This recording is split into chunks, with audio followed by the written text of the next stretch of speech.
আমার প্রাণ প্রিয় বগুড়াবাসী, গভীর মনোযোগ দিয়ে কথাগুলি শুনবেন। একটি কথাও যেন এদিক ওদিক হয়ে না যায়। বনী ইসরাইলের 3 ব্যক্তিকে আল্লাহ পরীক্ষা করবেন। পরীক্ষা করার জন্য আল্লাহ রাব্বুল আলামিন একজন ফেরেশতাকে পাঠালেন। 3 জন ব্যক্তির পরীক্ষা হবে। নাম্বার 1 হলো শ্বেতরোগী বিশিষ্ট একজন ব্যক্তি। নাম্বার 2 হলো যার মাথায় কোনো চুল নেই, টাকওয়ালা, টাকমাথা। আর 3 নাম্বার হলো অন্ধ ব্যক্তির পরীক্ষা নেওয়ার জন্য আল্লাহ ফেরেশতা নিযুক্ত করলেন।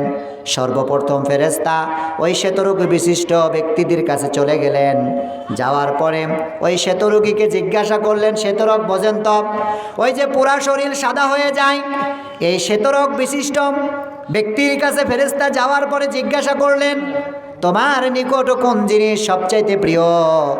এবার ওই শ্বেতরোগ বিশিষ্ট রোগটি বলল, হারে আমার চেহারাটা যদি সুন্দর হয়ে যেত, আমার চামড়াটা যদি কোমল হয়ে যেত, কতই না ভালো হতো।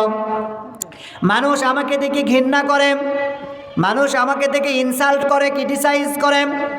আরে আমার চেহারাটা যদি সুন্দর হয়ে যেত, আমার চামড়াটা যদি কোমল হতো, সুন্দর হতো, কতই না ভালো হতো।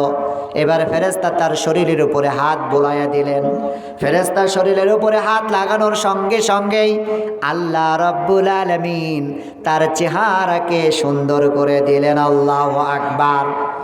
এবার ফেরেশতা তাকে বলছেন, ওগো আল্লাহর গোলাম, কোন ধরনের সম্পদ তোমার কাছে প্রিয়? এবার ওই শ্বেতরোগ বিশিষ্ট ব্যক্তিটি বললেন যে আমার কাছে উট সবচাইতে প্রিয়। এবার ফেরেশতা তাকে একটি গর্ভবতী উটনি দিলেন। দেওয়ার পরে তার জন্য দোয়া করলেন যে আল্লাহ রব্বুল আলামিন তোমার এই উটের ভিতরে বারাকা দান করুন। আল্লাহু আকবার। আমার প্রাণপ্রিয় শিবগঞ্জবাসী, গভীর মনোযোগ দিয়ে ঘটনাটি শুনবেন। এবার ফেরেশতা সেখান থেকে চলে গেলেন দ্বিতীয় ব্যক্তির কাছে। দ্বিতীয় ব্যক্তি ছিলেন যার মাথায় কোনো চুল ছিল না, টাক মাথাওয়ালা ব্যক্তি। এবার ফেরেশতা তার নিকটে গেলেন, গিয়ে জিজ্ঞাসা করলেন, তোমার কাছে কোন জিনিস সবচাইতে প্রিয়? এবার ওই টাক মাথাওয়ালা ব্যক্তিটি বলতেছে, হারে আমার মাথায় যদি চুল থাকতো, কতই না ভালো হতো। আমার মাথায় যদি সুন্দর সুন্দর চুল থাকতো, কতই না ভালো হতো। কারণ মানুষ আমাকে দেখে ঘৃণা করে, মানুষ আমাকে দেখে ইনসাল্ট করে, ক্রিটিসাইজ করে, মানুষ আমাকে দেখলে কটু কথা বলে, বিভিন্ন কথা আমাকে শুনিয়ে দেয়। আহারে আমার মাথায় যদি চুল থাকতো, কতই না ভালো হতো। এবার ফেরেশতা তার মাথার উপরে হাত বোলাইয়া দিলেন। হাত বোলাইয়া দেওয়ার সঙ্গে সঙ্গে আল্লাহ রব্বুল আলামিন তার মাথা ভর্তি চুল দান করেন। আল্লাহু আকবার। সম্মানিত ভাইরা আমার, তাহলে প্রথম ব্যক্তি ছিল শ্বেতরোগী, তার রোগ ভালো হয়ে গেল এবং তাকে আল্লাহ সম্পদ দান করলেন, একটি গর্ভবতী উটনি। দ্বিতীয় ব্যক্তি হলো টাকমাথাওয়ালা, যার মাথায় কোনো চুল নেই। এবার ফেরেশতা তার মাথায় হাত বোলানোর সঙ্গে সঙ্গে তার মাথায় সুন্দর সুন্দর চুল উঠে গেল, চুল গজালো। এরপরে ফেরেশতা তাকে জিজ্ঞাসা করলেন যে তোমার কোন ধরনের সম্পদ তোমার কাছে অধিক প্রিয়? এবার সেই টাক মাথাওয়ালা ব্যক্তিটি বলল, আমার কাছে গরু সবচাইতে প্রিয়। এবার ফেরেশতা তাকে একটি গর্ভবতী গাভী দান করলেন। গাভী দান করার পরে এবার ফেরেশতা তার জন্য বরকতের দোয়া করে দিলেন যে আল্লাহ রব্বুল আলামিন তোমার এই গাভীর ভিতরে বারাকা দান করুন। আল্লাহু আকবার। সম্মানিত ভাইরা আমার, এরপরে ফেরেশতা তৃতীয় ব্যক্তির কাছে চলে গেলেন। তৃতীয় ব্যক্তি ছিল অন্ধ। কি ছিল? তৃতীয় ব্যক্তি ছিল অন্ধ। অন্ধ ব্যক্তিটির নিকটে যাওয়ার পরে ওই অন্ধ লোককে বলছে যে তোমার কাছে কোন জিনিস প্রিয়? এবার অন্ধ ব্যক্তি বলছে, হারে আমার যদি চোখের দৃষ্টি আমি ফিরে পেতাম, কতই না ভালো হতো। আমি দেখতে পারতাম আল্লাহ কিভাবে মানুষ সৃষ্টি করেছেন, আমি আল্লাহর সৃষ্টি মানুষকে দেখতে পেতাম। আমার যদি চোখের জ্যোতিটা ফিরে আসতো, কতই না ভালো হতো। এরপরে ফেরেশতা তার চোখের উপরে হাত বুলিয়ে দিলেন। চোখের উপরে হাত বোলানোর সঙ্গে সঙ্গে তার চোখের জ্যোতি সে ফিরে পেল। আল্লাহু আকবার। ও আমার শিবগঞ্জের ভাইয়ারা, আমি আপনাদেরকে কিচ্ছা কাহিনী শোনাচ্ছি না, আমি আপনাদেরকে হাদিস শোনাচ্ছি। নবীজি এইরকম সাহাবীদেরকে বলছেন, সাহাবারা, বনী ইসরাইলের 3 ব্যক্তি ছিল। নাম্বার 1 হলো শ্বেতরোগ বিশিষ্ট একজন লোক, আর একটা হলো টাকমাতাওয়ালা বিশিষ্ট বান্দা, আর একটা হলো অন্ধ লোক। এবার ফেরেশতা ওই অন্ধ লোকের কাছে যাওয়ার পরে তার চোখের জ্যোতি যখন ফিরে আসলো, এবার তাকে জিজ্ঞাসা করতেছে, ও আল্লাহর গোলাম, কোন ধরনের সম্পদ তোমার নিকট অধিক প্রিয়? এবার ওই অন্ধ ব্যক্তিটি বলতেছে যে আমার কাছে ছাগল অধিক প্রিয়। এবার ফেরেশতা একটি গর্ভবতী ছাগি তাকে দেওয়ার পরে তার জন্য বরকতের দোয়া করলেন, তার জন্য বরকতের দোয়া করে দিলেন। বললেন, ও আল্লাহর গোলাম, তোমার এই ছাগলের ভিতরে আল্লাহ রব্বুল আলামিন বারাকা দান করুন। আল্লাহু আকবার। আমার প্রাণ প্রিয় বগুড়াবাসী, গভীর মনোযোগ দিয়ে কথাগুলি শুনবেন। একটি কথাও যেন এদিক ওদিক হয়ে না যায়। তাহলে আল্লাহ রব্বুল আলামিন আমাদেরকে এই পৃথিবীতে পাঠিয়ে দিয়েছেন এবং আল্লাহ বলেছেন আমি কিন্তু তোমাদের পরীক্ষা নেব।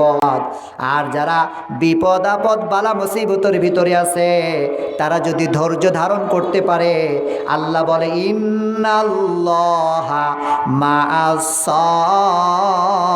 সাবিরিন। আল্লাহু আকবার। আল্লাহ রাব্বুল আলামিন বলেন আমি ধৈর্যশীল মানুষদের সঙ্গেই থাকি। আল্লাহু আকবার।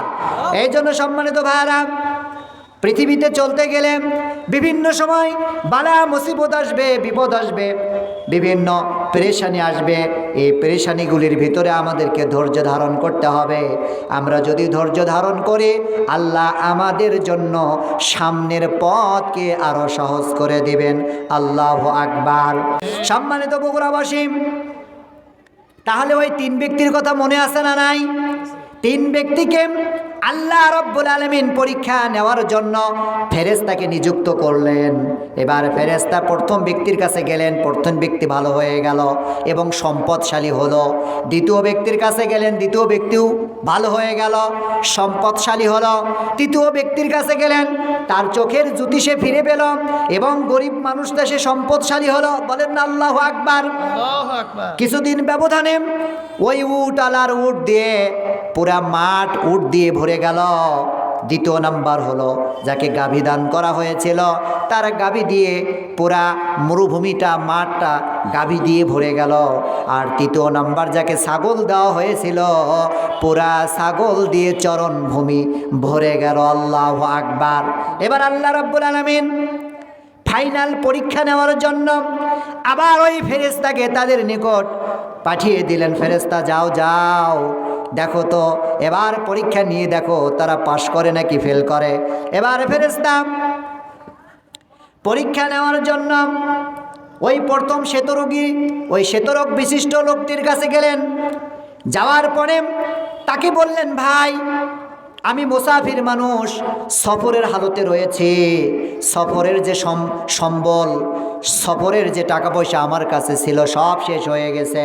এবার আপনার কাছে ওই আল্লাহর নামে একটু সাহায্য চাই, যে আল্লাহ আপনাকে এত সম্পদ দিয়েছে, এত উট দিয়েছে, আল্লাহর হস্তে আপনি আমাকে যদি একটা উট দেন, তাহলে ওইটার উপরে সওয়ার হয়ে আমি আমার গন্তব্যে পৌঁছাইতে পারি।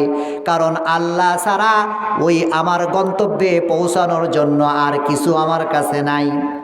এবার ওই উটওয়ালা ব্যক্তিটি, ওই শ্বেতরোগী ব্যক্তিটি বলতেছেন যে তুমি এখান থেকে চলে যাও, এখন আমার সময় নাই। দেখবেন কোনো মানুষের যদি টাকা হয়, গরিব মানুষ যখন ধনী হয়ে যায়, টাকাওয়ালা হয়, পয়সাওয়ালা হয়, যখন যাবেন দেখবেন যে তার মোশনটাই আলাদা। কথা বলেন ঠিক না ঠিক? তার ভাবটাই আলাদা, এমন ভাব দেখায় যে আহারে সে কখনো গরিব ছিল না। কথা বলেন ঠিক না ভাই ঠিক? এবার বলতেছে, ভাই আমাকে একটা উট দেন। কি দেন? আমাকে একটা উট দেন। এবার ওই শ্বেতরোগ বিশিষ্ট লোকটি বলতেছে, আহারে কি বলো তুমি, তুমি তাড়াতাড়ি এখান থেকে চলে যাও, উট তোমাকে দিব কেন আমি?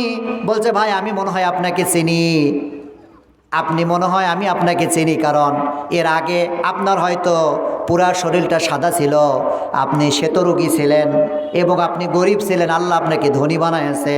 এবার ওই শ্বেতরোগী বিশিষ্ট লোকটি বলতেছে, আহারে তোমাকে এগুলি কে বলছে?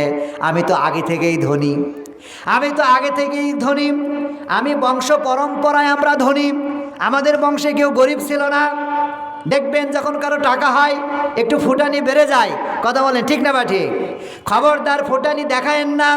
যে আল্লাহ সম্পদ দিতে পারে ওই আল্লাহ আবার মুহূর্তের ভিতরে সম্পদ কেড়ে নিয়ে রাস্তার ফকির বানিয়ে দিতে পারে, কথা বলেন ঠিক না বা ঠিক?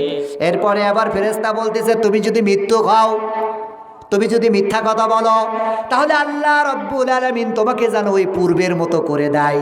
পূর্বে কি ছিল? সে তো রোগী। পূর্বে ছিল পুরা দেহটা সাদা এবং পূর্বে ছিল সে গরিব। এবার ফেরেশতা বলছে তুমি যদি মৃত্যু খাও, তুমি যদি মিথ্যা কথা বলো, তাহলে তুমি জানো সেই পূর্বের অবস্থায় তুমি ফিরে যাও। এই জন্য খবরদার, টাকা পয়সা হওয়ার পরে গরিবদেরকে ধমক দিয়ে কথা বলবেন না। খবরদার, টাকা পয়সা হওয়ার পরে কখনো অহংকারী করবেন না, কারণ অহংকারী দাম্ভিকতা ব্যক্তিকে আল্লাহ কখনো পছন্দ করে না, কথা বলেন ঠিক না বা ঠিক? এরপরে ফেরেশতা চলে গেলেন সেই দ্বিতীয় ব্যক্তির কাছে, টাক মাথাওয়ালা ব্যক্তি, যার মাথায় কোনো চুল ছিল না। আল্লাহ রব্বুল আলামিন যার মাথায় চুল দিয়েছিলেন এবং তাকে সম্পদশালী বানিয়েছিলেন। এবার সেখানে যাওয়ার পরে এবার ফেরেশতা বলতেছে ভাই, আমি মুসাফির মানুষ, সফরের হালতে রয়েছে, আমার কাছে যে সম্পদ ছিল, যে টাকা পয়সা ছিল, সব শেষ হয়ে গেছে। বলতেছে ভাই, আপনি যদি আমাকে একটা গাভী দেন, তাহলে ওইটা দিয়ে আমি আমার গন্তব্য স্থানে পৌঁছাইতে পারবো। আল্লাহ ছাড়া গন্তব্য স্থানে পৌঁছানোর মতো আমার কাছে আর কিছুই নাই। এবার ওই গাভীওয়ালা, এবার ওই টাকমাতাওয়ালা বলতেছে কে তুমি, কোথায় থেকে আসছো, তাড়াতাড়ি আমার কাছ থেকে চলে যাও, আমার কাছে দেবার মতো কিছু নাই, তুমি সময় নষ্ট করো না, চলে যাও। এবার ফেরেশতা বলতেছে আমি মনে হয় আপনাকে চিনি, এর আগে আপনার মাথায় কোনো চুল ছিল না, আল্লাহ হয়তো আপনাকে চুল দান করছেন, আপনি তো গরিব ছিলেন, আল্লাহ আপনাকে বড়লোক করছেন। এবার ওই টাক মাথাওয়ালা লোকটি বলতেছে কে তোমাকে এগুলি বলছে, আমি তো বংশ পরম্পরায় আমরা ধনী মানুষ, আগে থেকে আমাদের এত সম্পদ ছিল, আমি তো গরিব ছিলাম না। এবার যখন ফেরেশতাকে কোনো সাহায্য করলেন না, এবার ফেরেশতা বললেন যে তুমি যদি মৃত্যু খাও, মিথ্যা কথা বলে থাকো, তাহলে তোমার আগে যে অবস্থা ছিল ওই অবস্থায় আল্লাহ যেন তোমাকে ফিরিয়ে দেয়। এরপরে ফেরেশতা শেষবার ওই তৃতীয় নাম্বার অন্ধ ব্যক্তির কাছে চলে গেলেন। যাওয়ার পরে বললেন ওগো আল্লাহর গোলাম, আমি সফরের হালতে রয়েছি, আমার সফরের যে সম্বল, সমস্ত সম্পদগুলি আমার শেষ হয়ে গেছে, আমি বাড়ি ফিরব, আল্লাহ ছাড়া বাড়ি ফেরার মতো আমার কাছে আর কেউ নাই, তুমি একটু আমাকে সাহায্য করো, তুমি যদি আমাকে কিছু ছাগল দাও, তাহলে ওইটাকে পুঁজি করে আমি আমার বাড়িতে পৌঁছাইতে পারবো। এবার ওই অন্ধ লোকটি বলতেছে যে তোমার, যেহেতু তুমি আল্লাহর নামে চেয়েছ, এই যে আমার ছাগলের পাল তুমি দেখতেছ, এখান থেকে তোমার মন যা চাই তুমি এখান থেকে নিয়ে যাও, আমাকে কোনো ধন্যবাদ দেওয়া লাগবে না, ওই আল্লাহকে ধন্যবাদ দিও যে আল্লাহ এত সম্পদ আমাকে দান করছেন। আল্লাহু আকবার। আল্লাহ কোরআনে বলেন লা ইন শাকারতুম লা আযীদান্নাকুম, লা ইন শাকারতুম, আমার নিয়ামতের শুকর আদায় করো, লা আযীদান্নাকুম, তাহলে আমি তোমাদের নিয়ামতকে আরো বাড়ায় দেব। এবার যখন এই অন্ধ ব্যক্তিটি বললেন ওগো আল্লাহর গোলাম, তোমার মন যা চায় তুমি এখান থেকে নিয়ে যাও, তোমার মন যা চায় তুমি এখান থেকে নিয়ে যাও, আর আমাকে কোনো ধন্যবাদ দেওয়া লাগবে না, ওই আল্লাহকে ধন্যবাদ দাও যে আল্লাহ এত কিছু আমাকে দিয়েছে। আল্লাহু আকবার। এবার ফেরেশতা বলতেছেন যে আমার কোনো সম্পদ লাগবে না, আল্লাহ রব্বুল আলামিন তোমাদের তিনজনকে পরীক্ষা করার জন্য আল্লাহ আমাকে পাঠিয়ে দিয়েছিলেন, তোমার সম্পদ তোমার কাছে রেখে দাও, তোমার সম্পদ তুমি তোমার কাছে রেখে দাও। আগের দুইজনের পরীক্ষা হয়ে গেছে, তারা পরীক্ষায় ফেল করেছে, তুমি পরীক্ষায় পাশ করেছ, তোমাদের পরীক্ষা হচ্ছিল, আল্লাহ তোমার উপরে খুশি হয়ে গেছেন। আল্লাহু আকবার।